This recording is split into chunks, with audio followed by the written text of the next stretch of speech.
The billionaire's manicured hand slid that thick blueprint across the glass table like it weighed more than gold. "If you can solve this in 10 minutes, you're hired," she said, her voice cutting the air like a blade. Around her, a pack of executives smirked, already certain the guy in the worn leather jacket was about to embarrass himself. But as Adam Cole's calloused fingers traced the lines, his eyes narrowed, not with panic, but that quiet, dangerous kind of confidence that makes people lean forward without realizing it. This wasn't just a puzzle to him. It was personal. See, Adam didn't walk into Lancaster Industries for a paycheck or to show off. He was there because someone told him the company was desperate.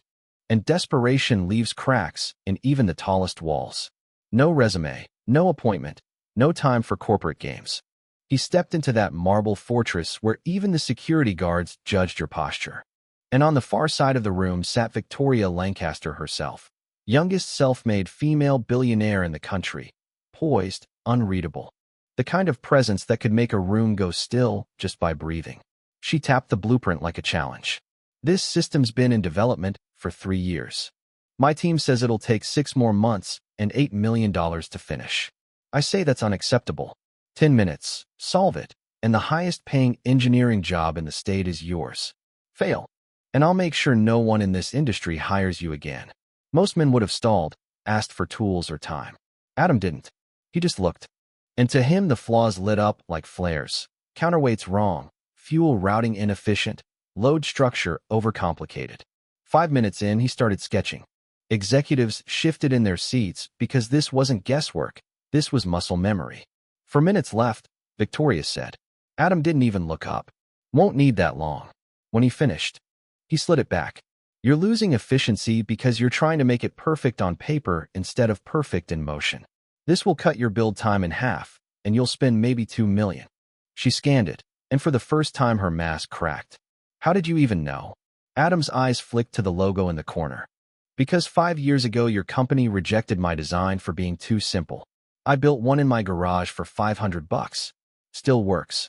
Gasps rippled, but Adam didn't gloat. "Hire me or not, Miss Lancaster. Just listen to your people next time." That landed heavier than the numbers.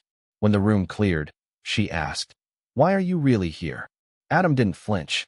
"I heard you're cutting 200 jobs. One of them belongs to a man who once pulled me out of a burning car. He's got 3 kids. I owe him." Something in her eyes shifted. "Fine, you're hired. But if you're wrong, I'll walk you out myself." Adam just nodded. "Then I guess I'll be right." By the next morning, he had a badge. The same guard who eyed him with suspicion now gave him a nod. But inside the engineering floor, conversations died mid-sentence. He wasn't here for friends. He was here to make that design work. Still, when a young engineer named Kyle slammed his pencil down over a weight distribution problem, Adam leaned in. "You're solving on paper first. Try seeing it." In minutes, Kyle's eyes lit up. "That works." Adam slid the pencil to him. "Your turn." Not everyone appreciated it. Victoria called him into the glass hallway. "You weren't brought in to fix every engineer's roadblock." Adam shrugged. "If one fix makes the whole team stronger, why not? Unless you only hired me for one miracle." She narrowed her eyes, but admitted, "That axle solution you gave them saved us $500,000.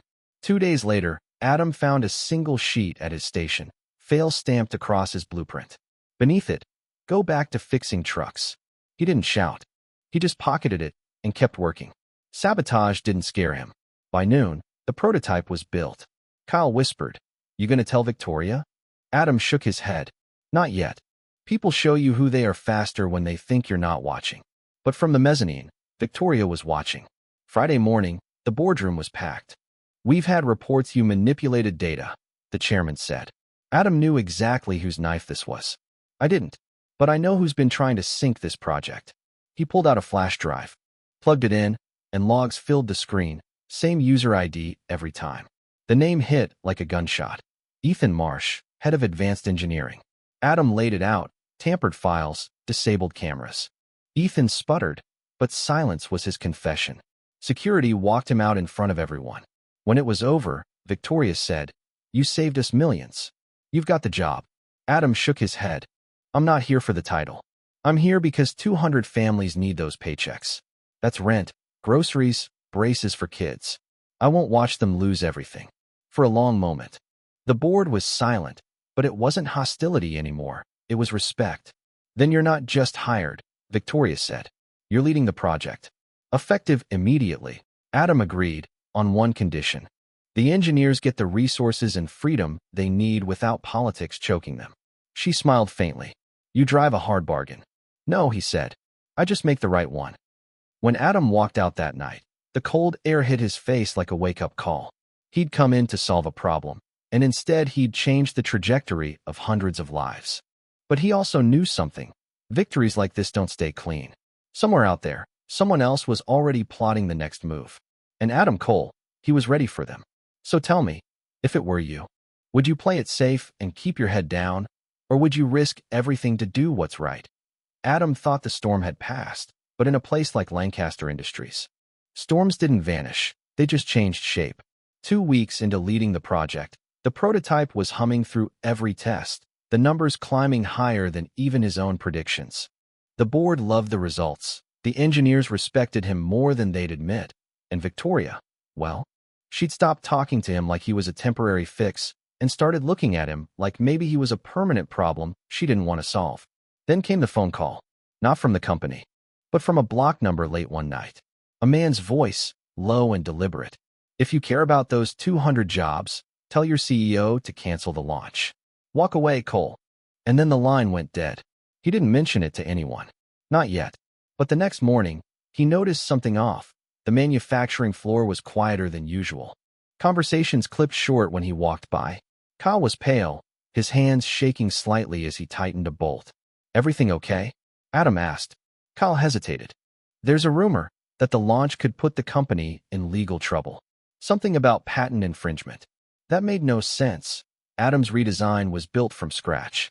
But by noon, a stack of legal documents appeared on Victoria's desk, anonymous delivery, claiming another company had filed a patent on the axle system 3 months earlier.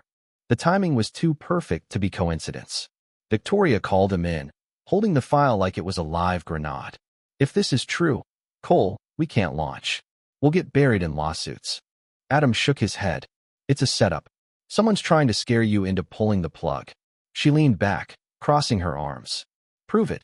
That night, Adam drove 2 hours to a dusty warehouse on the edge of town, following a lead from an old contact in the parts supply chain. Inside, under the flicker of cheap fluorescent lights, sat an almost identical prototype to his. Same axle design, same frame modifications. Only this one looked rushed, dirty, like someone had built it just to get it photographed for a fake patent. He snapped pictures, collected serial numbers, even found a shipping label with Ethan Marsh's private storage address. The man hadn't just tried to sabotage him. He'd set up an entire shadow version of the project to kill the real one. The next morning, Adam walked into Victoria's office without knocking, dropped the evidence on her desk, and said, "Whoever's funding this, it's bigger than Ethan. Someone outside this building wants you to fail." Her eyes scanned the photos, her jaw tightening. This could go all the way up to our competitors' boardrooms. Adam nodded, which means the launch isn't just a product debut anymore. It's a line in the sand. The tension built through the week. Every department was buzzing, security was doubled, and whispers of sabotage floated through the hallways.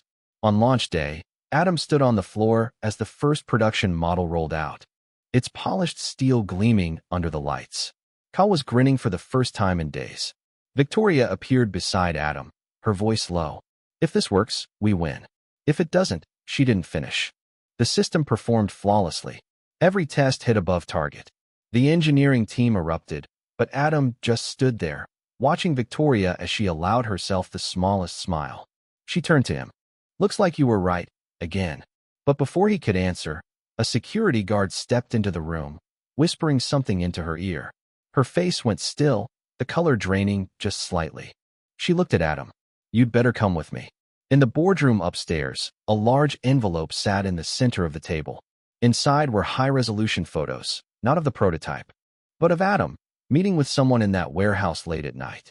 The angles were deliberate, the timestamps cropped out. To anyone who didn't know better, it looked like Adam had been selling company secrets. Around the table, board members murmured, eyes turning sharp again. Victoria didn't speak, just slid the photos toward him. Adam took one look. then leaned back in his chair. Whoever's behind this, just raise the stakes. He looked at Victoria, his voice steady. The question is, are you going to believe them or me? And that's where the room went silent. Everyone waiting to see which way the most powerful woman in the building would turn. So, if it were you, would you bet the company's future on a man who's already saved it twice, or cut him loose before the fire reaches you?